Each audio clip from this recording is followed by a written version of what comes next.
You gotta make sure you hold it up like you're doing the whole triangle. Yeah. Get a good reference point for the mic from. Well, I guess it's time to actually do what we came to Dayton for, and Past couple of days we've just been hanging out. yeah, just hung out for a few days, got here, and we get to sit down with someone that we've been pretty excited to sit down with for a while now. I know him from when I marched Bluecoats in 2012, and Evan's met him throughout the years here. The man, the myth, the legend, Tom Rarick.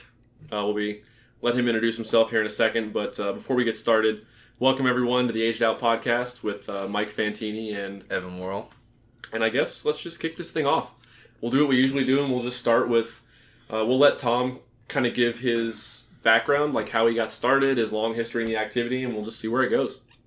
Sure. Yeah, man. Go for it. So you've been around, right. You've been around the block. Yeah, you calling me old? No, not at all. You're in your prime. As Doc Holliday would say, I'm in my prime. No, it's a good place. You get to see like people like you guys your age that have moved on to doing things like this and teaching and that kind of thing. And, anyhow, well, my history is, I guess, my dad taught me to play drums. I mean, my dad marched senior corps, 60s, 70s. He used to like break down like long rolls like after dinner, like he That's awesome. Yeah, like Haskell Harb, method book, like I just full rebound, like. I just imagine that's exactly like what Alan Ongst or like Jeff Prosper and his kid. Like you have this. It's obviously your dad had experience, and you just have like a leg up from the get go, and that's awesome. We were watching RCC yesterday, and we actually had this same conversation. Like, how awesome would it have been if your dad was like a really good just drummer, and you just had that resource at home all the time? You could just after dinner, pad it out for a while, work on whatever you wanted to. Very, very lucky. Don't go to bed until you do your slow, fast, slow. Pretty much. It was like take 10 minutes to like build up to, not even letting the stick rebound, but just like working the wrist kind of thing. And like you stroke it out. Yeah, you're going too fast, kept yelling at me. And so it was great. So, that's awesome. But yeah, so I actually didn't start drumming until like middle school or like later, but I'd always been around. My dad was still marching, I think, when I was young, well, like 1 or 2 kind of thing, but kind of got out of that. But we used to go to shows and that kind of thing, but it was just part of like part of my childhood, I guess, just being around the activity, but I wasn't like, absolutely involved until later. As far as like, I think I saw some of my friends like in a middle school parade, and I was like, you can do that, right? Like, and he's like, well, yeah, I'll teach you if you want me to. Like, kind of never pressed it on me, but it was like, yeah. When he did that, it just kind of took off and kind of let you get into it on your own, and it was like, all right, yeah, here we go. Absolutely, yeah. So just did the typical thing, high school and college. Went to IUP, Indiana, Pennsylvania, which had a pretty good drum line. They still do, but at the time too. I met Chris Heston the first day. Oh, nice. There, he was the section leader of the drum line when I showed up. So it's like lifelong friend. Did you go there for music? Yeah, I did study for music performance. Awesome. Went there for that. I guess my sophomore, junior years, I marched cadets at that time too. Played snare there for 2 years. How did you find out about drum corps? Did you just stumble into it when you got to college? Seen it in high school? No, my dad. I literally been going to shows. Obviously, your dad just took you from a young age. Yeah, we went to shows like I think my first like DCI show, like we drove to Ohio like at one point because it was the closest. The Blue Devils, came. I say that as a joke. I mean, like, because I feel like everybody's like, they're so iconic. Yeah. Especially, it's fun to hate on them. No, I don't. I love those guys. Yeah. We do. Great I friends, respect great everything they do. But Dynasty. It just sounds funny now. Me saying I drove to, ironically Ohio to see the Blue Devils. Yeah. As a 7th grader or something. But yeah. So I think it was like the first time of like maybe seeing a DCI show, and we used to go to Allentown all the time because that was close. Dude, the Mecca. Yeah. Those folks love drum corps. Yeah, it's awesome. That was when it was still like prelims finals on the same day. So oh, really? Yeah, so like literally like 7 a.m, you go there like just do the lot in the morning or holy cow. Just watching everybody just roll through. Band all day. I remember after a run through on tour, your body just like shuts down. Mm-hmm. Like it's used to doing one show a day. It's like, all right, we did it and we're done for tomorrow morning. My rookie year of cadets, I think it was the last year they did prelims finals like on Saturday. Wow. It was like, we had like we performed like 10:30 in the morning or something. It's like, right, like sun in your eyes kind of thing. And then you go back and rehearse for a couple hours and then come right back. And then come back and do the show again. Yeah. In uniform, just trying to get like sleep out of your eyes and you wake up, get out of your bag. And yeah, exactly. So what years were you at cadets? 94, 95. 94, 95, okay. Yep. That's actually random fun fact. He marched cadets in '94 with the guy that taught me how to drum from Kentucky. Mm-hmm. So Demond. Small world. Demond Smith.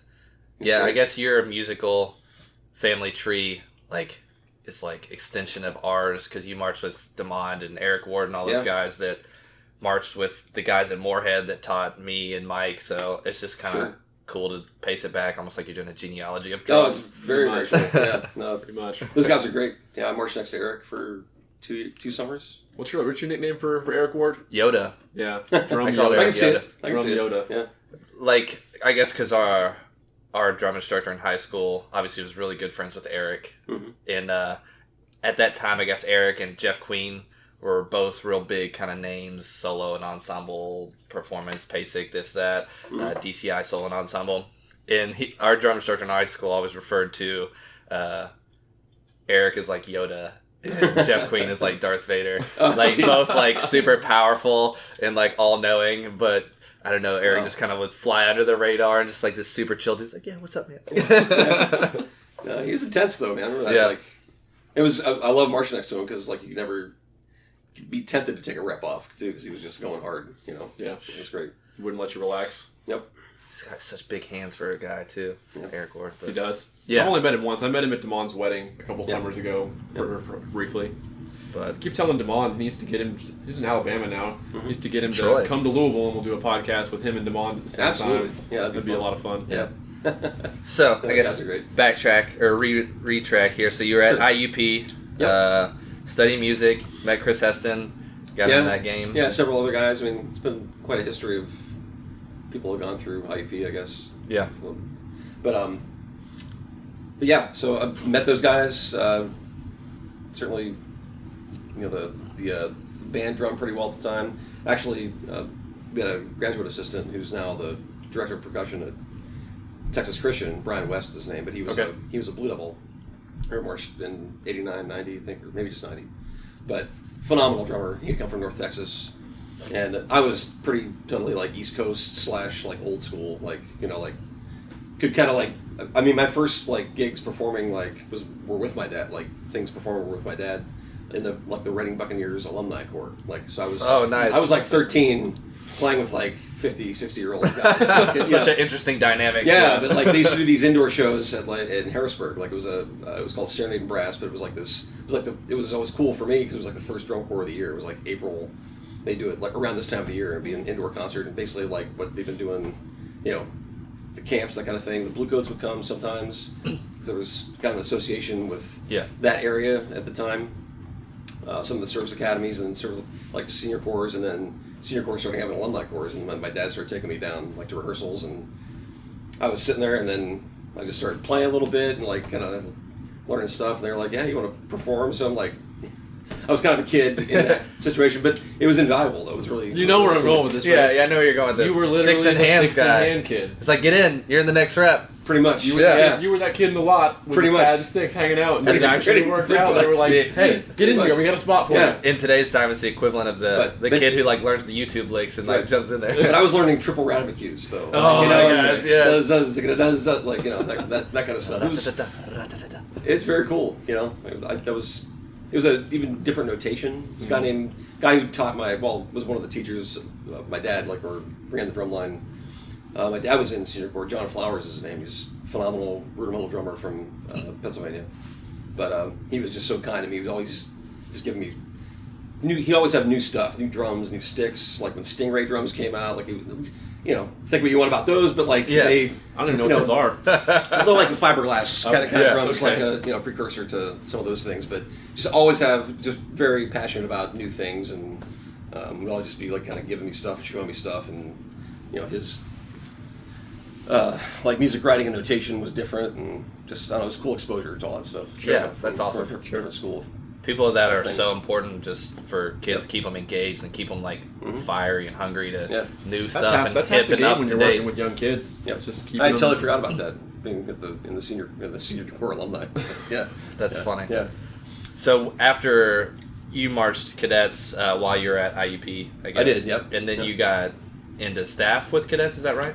Yeah, like I think I took a year off. And then '97, I did pretty much the whole summer. That was when like some of the guys who had taught me were transitioning to other jobs, that kind of thing, like in life and that kind of thing. So I was just kind of brought in to do like move-ins with the snare line. Cool. That year.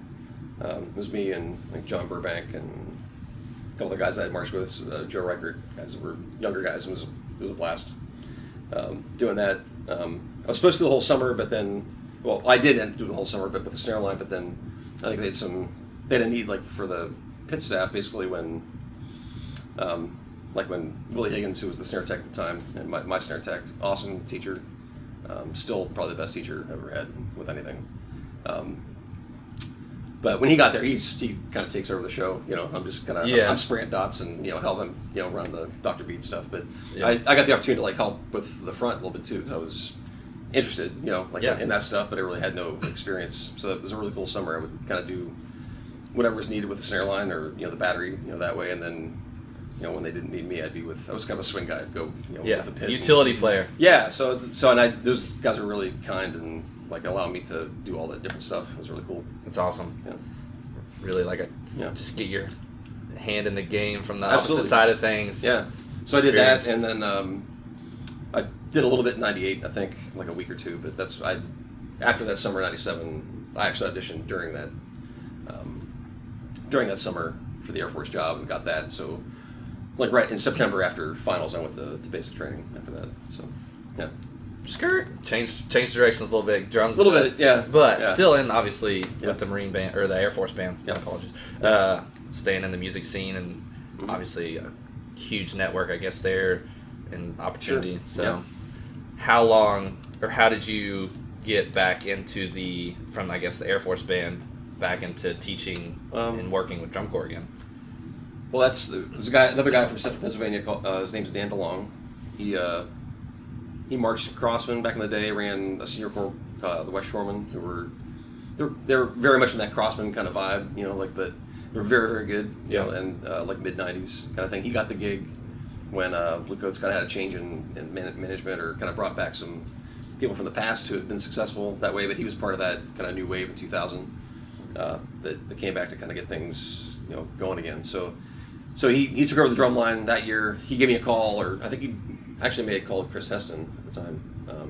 Chris and I always had a little pact that was like, one of us gets a gig, like you're my first call, kind of kind of thing. That's a good connection. So, but yeah, so literally, I credit Chris with a lot of it. But I think he was talking to Chris about potentially teaching a little bit, and then he's like, "Hey, I need a guy to like do snares for a few weeks," and he's like, "Well, you got to call Tanya." And I knew Dan. My dad would never let me march senior corps when I was. Yeah. So your dad didn't let you march? No, he didn't. But maybe young. No, but I was aware like of Dan and a lot of guys that I worked with or like marched with in high school. All marched West Shore. Like all my best friends there. Ironically, a couple of those guys marched Bluecoats as well. After that, but anyhow, Dan. I was one of like 3 or 4 guys that Dan had coming in at different times to like do the snare line. So I did like a week of move-ins, a week or 2 here, during the summer. I wasn't there a lot, but the next year that I was talking. The Dan called and said they were looking for a front ensemble arranger making the change that way, and I really hadn't. Bluecoats? Yeah, and I really hadn't done it. Certainly at that level at all, but just like I'd love to take a shot, kind of thing. Yeah. At that, so take your swing.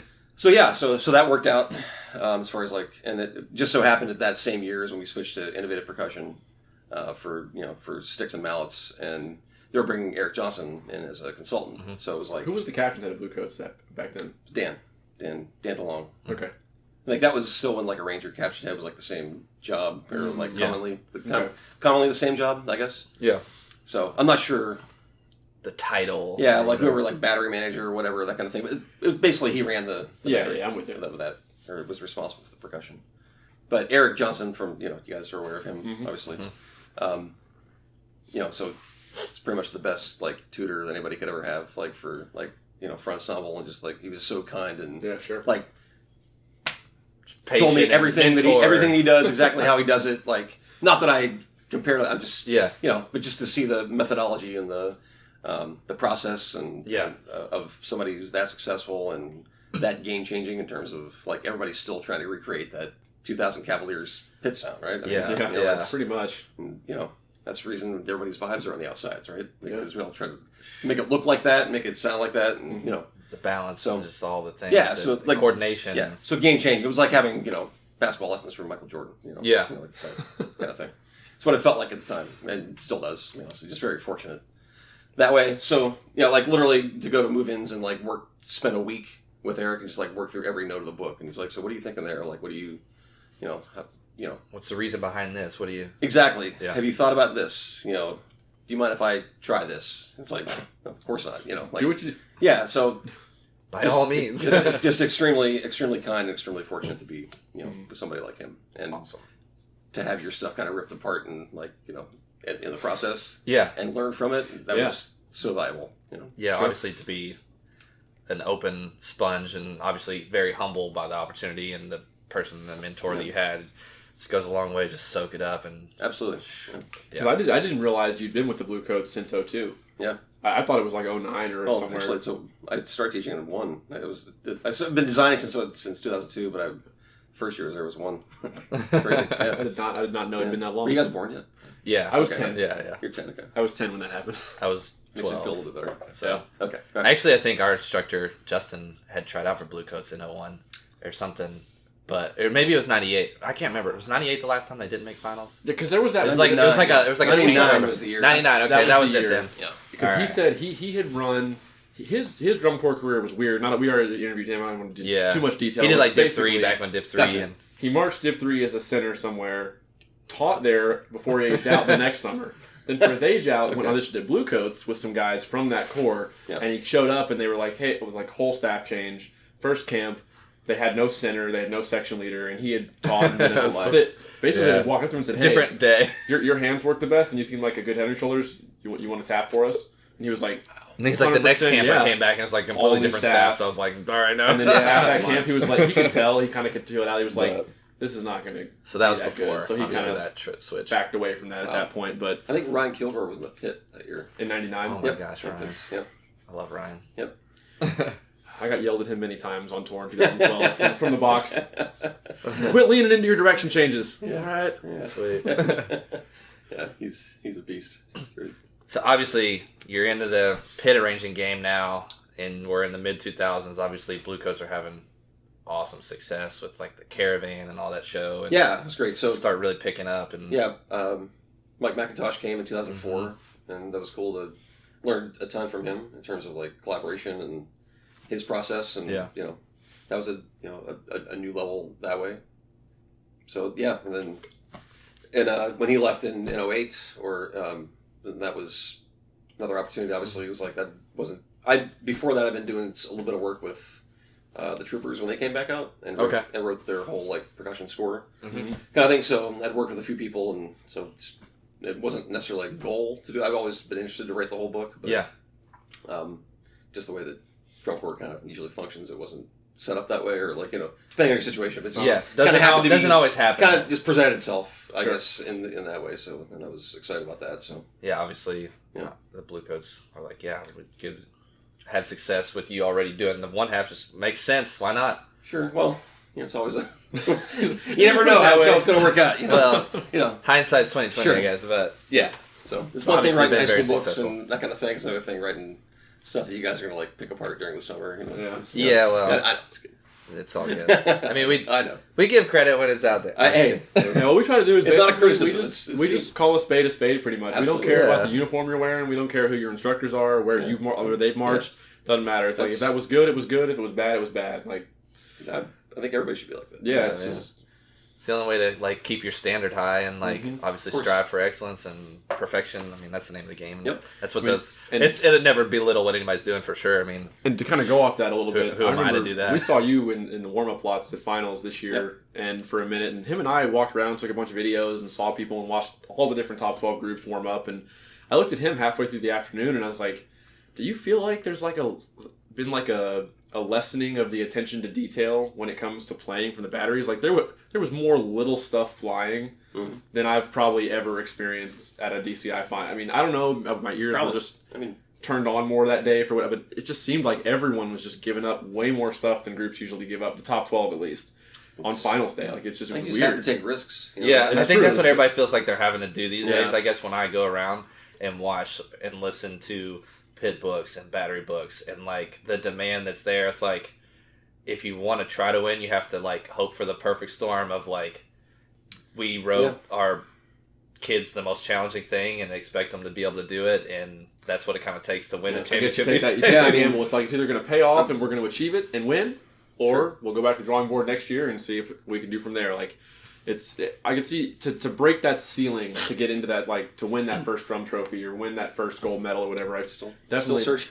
Yeah. We can talk about that in a second. Actually. Yeah. Close on several Bluecoats have occasions. been close so many times, and Blue Devils swoop in.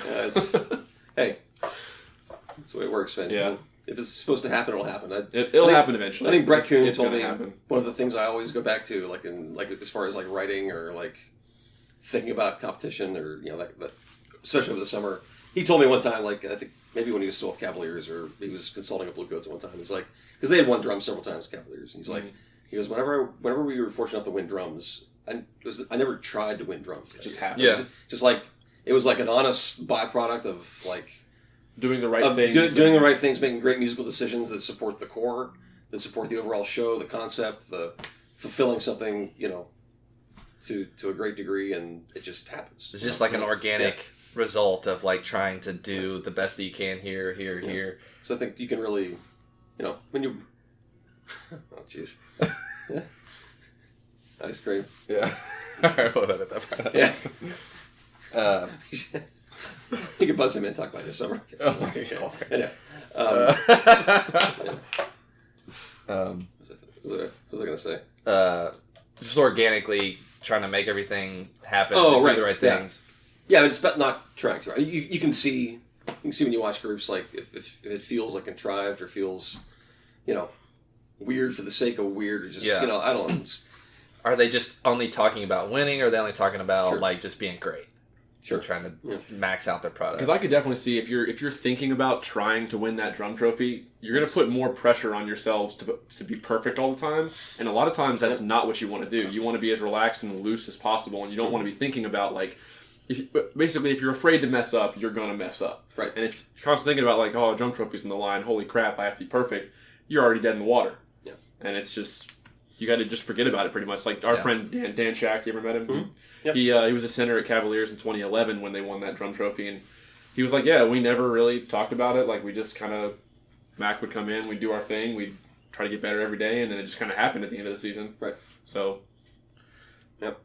Well, I guess to kind of segue from, we were just talking obviously about your experience, like learning how to put pit together and battery and stuff, like, and I guess this doesn't have to be specific to Bluecoats, but obviously it's your gig right now. In like the design process for you guys, are you like picking out theme and then music, or kind of like throwing out ideas and music and theme and like starting and just like trying to see what everybody brings to the table with ideas? And yeah, it's a little different every year, honestly. It's never anything in a vacuum, I guess. We've never really, maybe a couple times have built like a show around like music we really dig, or really like. But usually it's more like there's usually some kind of foothold. There's either like a I don't know, a dance piece, a video, or something like that like that's an idea, and then somebody the music that can go with that, or there's this piece of music we all gravitate towards, and then it sounds something like this, and like the concept kind of attaches. Both those things kind of grow like individually a little bit, and then at some point they obviously have to like mesh together and support, so that the fine tuning gets there. But it's always kind of like two different elements kind of working almost like it's put together something that can flow musically, has enough variety and contrast, and enough for us to do our own composing with too. It's open ended enough, I think, and has an electronics component or some role for like the amplification. Not necessarily like soundtracky, but like just some role for that. Like it'd be tough for us to play Beethoven, I think, or Shostakovich in a really like traditional way. I think just the way that our sensibilities are, I guess. Gotcha. Not that we never would. I'm just saying. It's weird. No, I follow you. So what you're saying spoiler is alert, we're playing Shostakovich this summer. What you're saying is that's the show for next summer. Shostakovich 10. Well, you heard it here first, folks. All Russian 5 or 4, whatever it is. So there's no like set process, but like at some point you have to find something you like, I think, and then then you have to find like the counterpoint in that opposite kind of if it's music you like, or it's a visual kind of idea you like, to find an equally strong kind of motivator in the other discipline, and then those kind of things kind of move awesome forward and trade back and forth. And then as far as I guess like your role as fitting in like the percussion and the front and the battery music, do you like coordinate a lot with the brass caption, the brass arranger about like, hey, we want to sort of create this moment or this sort of like pacing, or how does all that kind of roll? Yeah, it's more than just, I mean, I worked with Doug Thrower, who's the arranger, the brass arranger. We've worked together since my time at Bluecoats, and he's been there for like 25 years now. And he's doing pretty well. He's awesome. He's, yeah. A fantastic arranger and just one of the funniest and best people that I know. But anyhow, our roles have kind of like at the beginning it was definitely like that. Like, you know, we'd kind of be in our bubble a little bit and just produce music, and then it would go to the visual, and then it would get put on the field. You know, like it was. Now it's very like everybody's pretty much in on like every decision in some way. You know, like John Vanderkoff probably has as many inputs like to the music design process as I do or Doug does, like just because he's the one that has to make it work, you know, obviously, like, and has to make sense to him from a flow and getting people from different parts of the field, and you know, it's like kind of you're creating a moment in a production. So there's nothing we can really, as far as like moments of the show or kind of effects or like things we want to create, nothing can happen in a vacuum. I think, and have the level of coordination you want. So from a micro standpoint of music, it's like it's Doug also, and Vince Oliver, who's the music coordinator and electronics designer. But his like coordinator role is,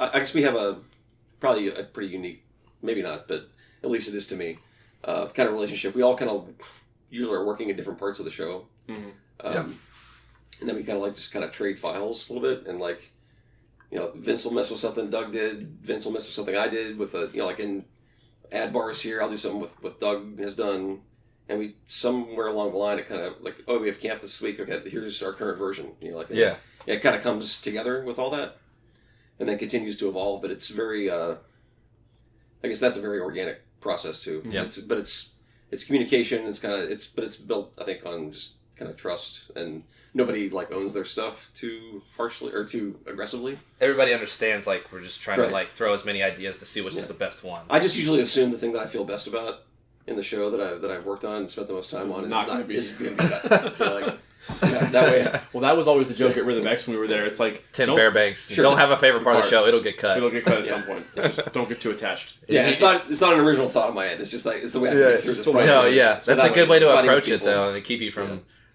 keep your pride in check a little bit. Like, I'm sure you guys have done a little bit of writing or you know, dealt with that, but too, like, you know, when something like feels right to you, kind of thing. You know, you're like, oh man, like, that just hit. Sweet. All right. This is gonna be sweet.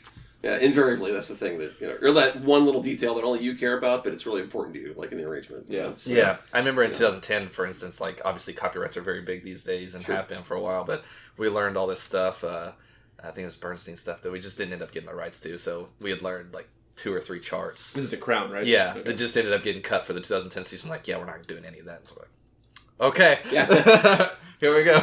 Yeah, copyright's a big thing to move around these days. Sure.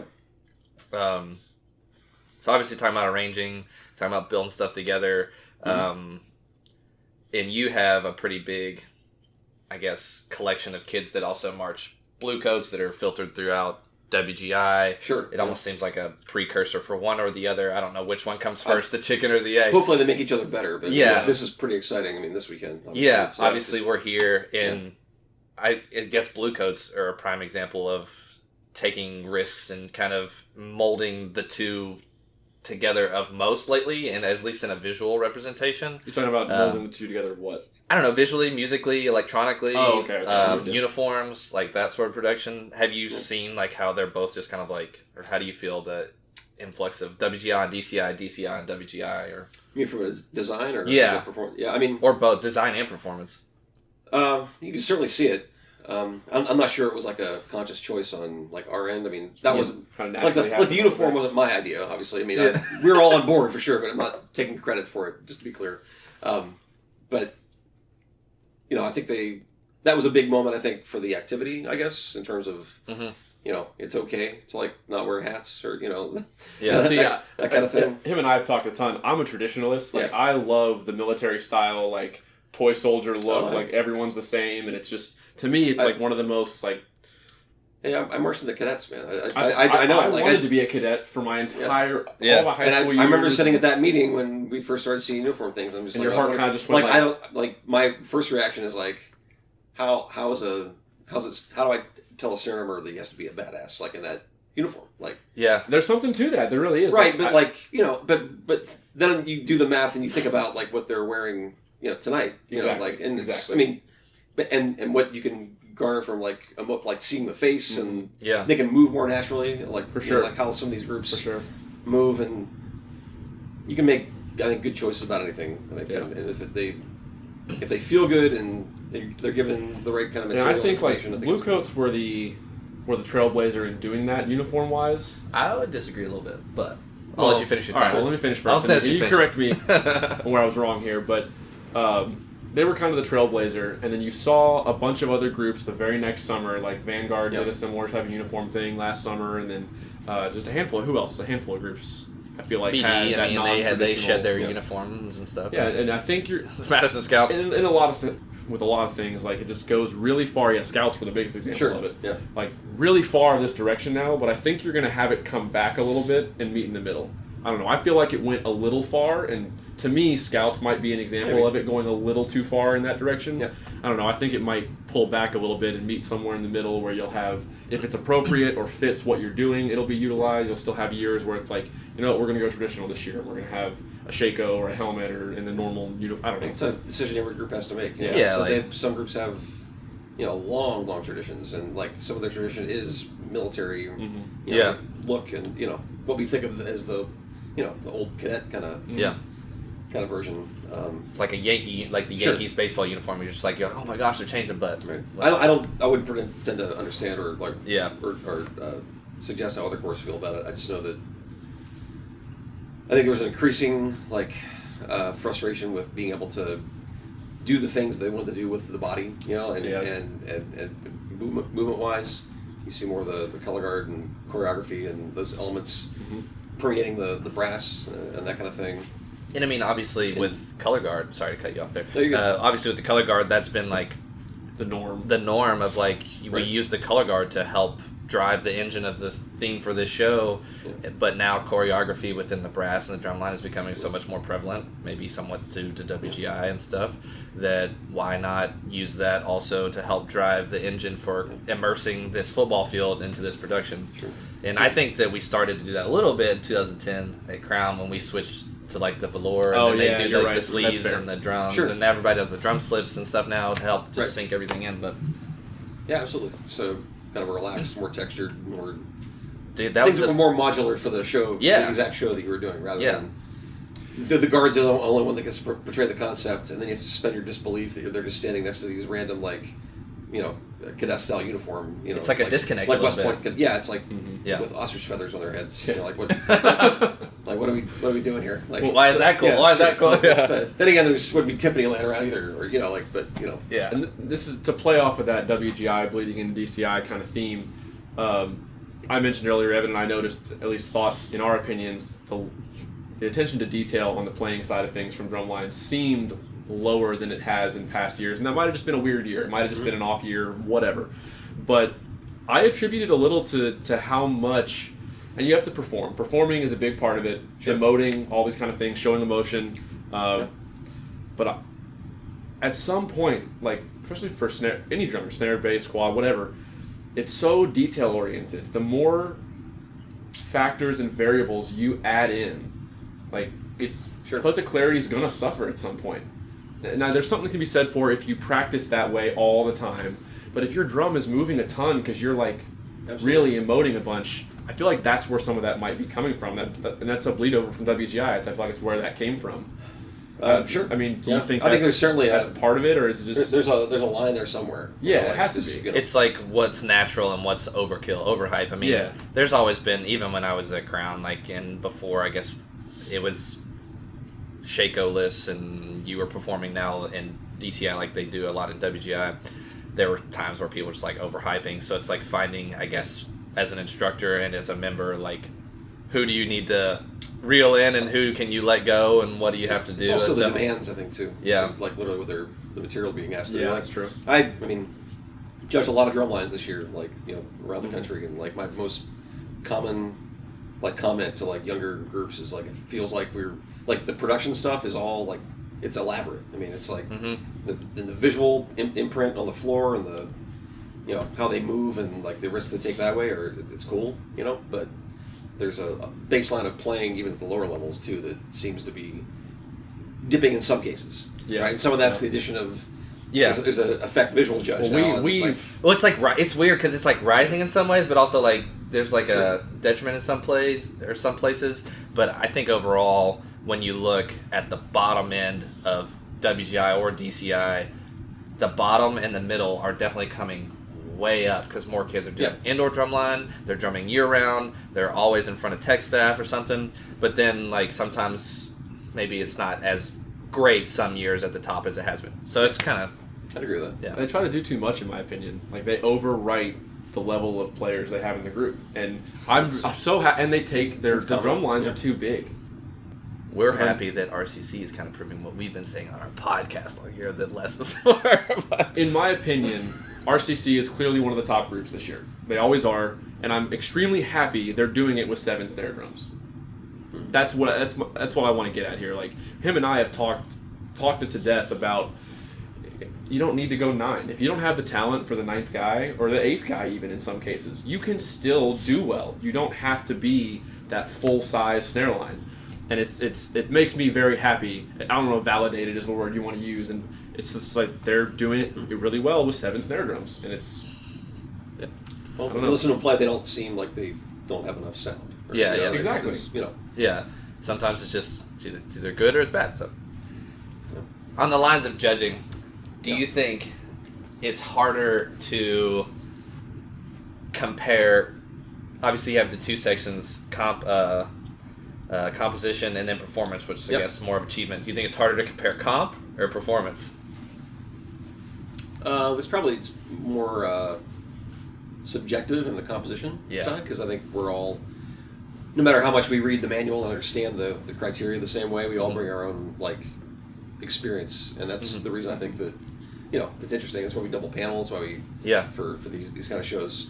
So you bring your own background, and preference is probably the wrong word, but like we all have what makes sense to us. In our head. So I think that I would agree with that. Just from you try your best. I think to really stay to the criteria, but there's some sort of interpretation that goes from your personal experience, I think, through composition. Well, so it's like the referee in a sports game. Like there's some level of just like humanity to it, where you bring your, like you said, your own experiences to it, and I think that's what makes it awesome. But also, I think that's what's great about drum corps and like critique or like panels of judges that see the same show multiple times, because there's things that like in a critique, obviously a staff can tell you like, oh, you missed this here that they can catch later, or on a second view you'd be like, I didn't see that the other day, or I didn't see that. So it happens all the time. Yeah. I mean, there's so much going on in a show and a field. I think that's why the reason that there's the same panel does semifinals and finals is the instructors want that, or they voted that in from the advisory board because they want the ability. They want to the judge to see. Check this out. Well, we don't have any interactions like in these 2 days, but but it's more like you see a show once, you're like you can be taken in. You see a show second time, it may register way differently with you in terms of like depth or connection, or Yeah. So I didn't know with the same panel those 2 days. I didn't know there was no like. I guess that would make sense that there's no critique. That would make. What are you really going to critique and change? Yeah, I mean, it is what it is. The last critique was after like the Power Regional weekend. Yeah. Okay. So, yeah. Well, and some local circuits there was critiques for groups going to championships, but WGI section critiques. I think that's awesome. Yeah. So I mean, you get stuck on something that you saw at a show, and then the next day you're like, oh, I was looking at that here, but I missed this. So it makes total sense. Well, sometimes even it's like, some of these arenas have the aisles that go up the middle, and we sit like we're double panel, like we sit different sides of the arena. It could be like on the on the 35 or 40 kind of like on the court, and could be 2 different shows sometimes. Like that's just true. In terms of how things are presented and what you get focused on. Yeah, I mean, Bluecoats shows Tilt's a perfect example of that. If you sit on this side, it's going to look completely different than you sit on that side. Yeah, I guess. I remember that. Yeah. where do you see all this going? I've asked a couple people this, and him and I have talked about this a bunch. That's vague. That's vague. I'm getting to it. Right. I'm getting to it. All right. I'm just gonna. Where do you see this going? We'll see you later. You paused. on I didn't even know where you're going. I was like, what are you talking about? I guess, obviously the activity is growing. DCI, WGI especially is growing like crazy. Yeah. DCI, I'm pretty sure is growing, it seems like. The fact that we had WGI at 4 locations this weekend is pretty crazy. Five? Oh, for the concert, counting. Oh, I forgot about that. I forgot about that division. Yeah, concert is great. Those kids throw down. I will not forget about concert division, even though it's definitely less talked about here. I know. I guess what I'm getting at here is, could this activity, like WGI or DCI, ever break more into the mainstream of society? Because most normal people that I meet have no clue what it is, have no idea that it even exists. They've heard the term. They know marching band. They've heard the term drum corps before, but don't really. And because we've talked about it a bunch, and maybe the fact that it, like, if you watch a basketball game, anyone, whether you know how to play basketball or not, can be impressed or entertained by somebody doing a 360 windmill dunk or something, or it's going to be impressive. Basketball, to be quite honest. Okay, yes. Sorry. All right, if you're watching a football game, sure. If you're watching a football game and you watch a guy like hurdle watch a someone linebacker and score just a run touchdown, through the line and nail running exactly. back to the field. I'm all in. Possibly, basically, we need to be more violent and we'll get more attention. There it is. But this activity might require a little too much prior base knowledge to truly appreciate.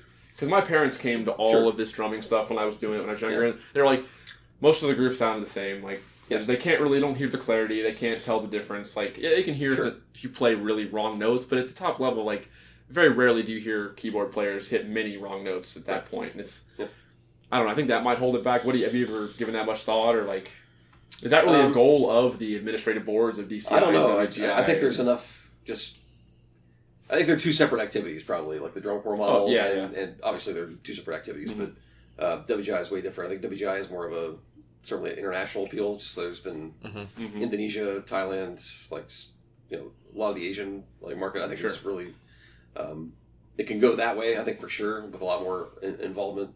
WGI is a little bit cheaper to feel. That's very true. This feels a bit more marketable in a lot of ways, too, with just the show material, just the shows we tend to do, the scholastic element to it, the schools. So that's there's so many schools. But I think probably it's an important distinction. Like, if it's it's right now, it's still an education based activity. Sure.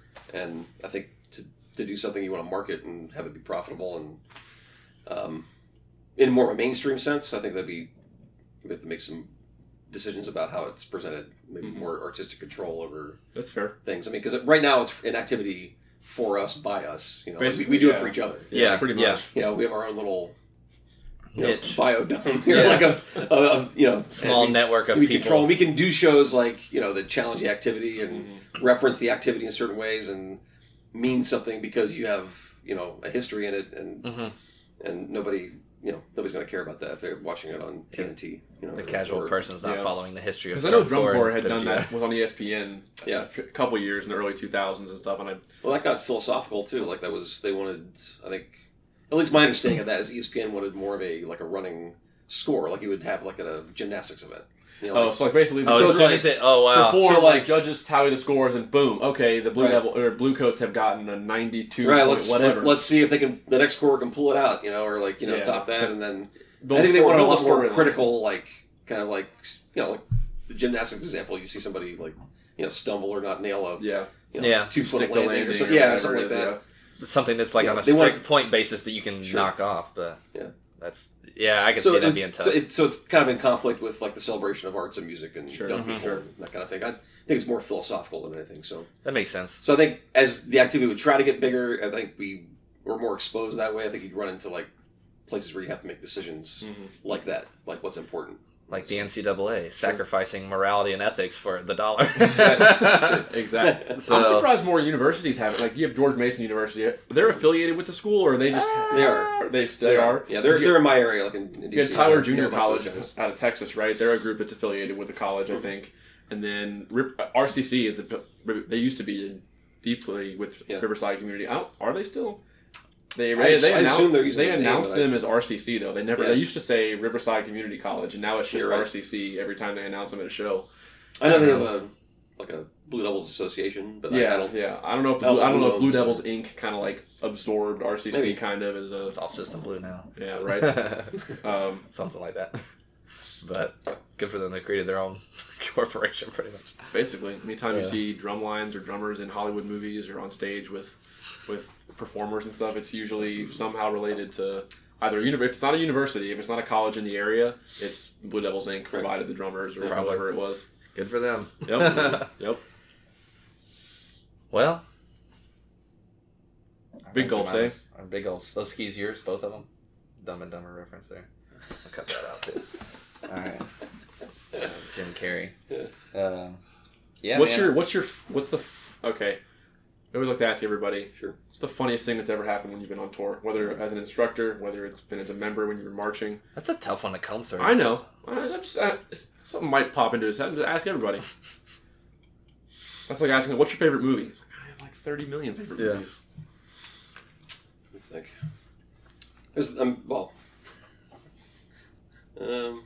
I trying to think what I could say. I was gonna say, there's probably a lot of things in there that are like, for instance, it just popped in my head. I mentioned Doug is like, this is not like the funniest story ever, but you probably have to know Doug. I think it's really hilarious. But we have move-ins, or we used to have move-ins at Denison University. It's like some hills there. Thank you for moving closer to me now, so I can come check out move-ins at some point. But it was like early on, we had to stay like kind of dormitories across campus, and like we had really no idea where we were going. It was like we're trying to walk to rehearsal, and it's like middle of the day. It's like literally 100 degrees, and we're dehydrated. Let's say, trying to like navigate through the campus up there, and like we're literally just pouring sweat and have to like sit down. And Doug just looks at me and goes, "If I die here, you can eat me." Like, I laughed about that for like weeks, but anyway. People say they're going to die all the time on tour. Like, there were so many times where I was like, I'm done. I'm just going to sit under this tree and just clock out, punch out. Yep. I'm done. We can talk about other funny ones offline. Okay. Fair enough. Fair enough. For instance, ice cream calling me. Jeez. Again? Yeah. I don't know if those are... No, he didn't again, but... Well, you got anything else for him? I ran through pretty much my list, so... Yeah, I think... of interesting questions that I had. Solid on the record. solid 45 minutes or so. Yeah. But, dude, we really appreciate you sitting down with us. Yeah, absolutely. Yeah. I think you guys are doing good work, and enjoy listening when I can. Yeah. It's the goal. Just keep it going. Keep it fresh. Try to keep it entertaining. Yep. have as many names in the activity. Our friends, guys at the top, guys just getting started. We want to interview everybody. I think find a way to obviously creative minds and people with as much experience and obviously success, well merited like you're, just so fun to like sit down and pick your brain and just happy to do it. Man. Yeah, man. Absolutely. It's awesome. All right, well, everybody, make sure you subscribe to the YouTube channel you're listening to this on. Follow us on Instagram, like us on Facebook. It's all just look for Aged Out Podcast. Hit us up with questions. Yeah, email us any questions, post questions in the comments. We'll address them if we can. And we'll just see everybody next time. Peace.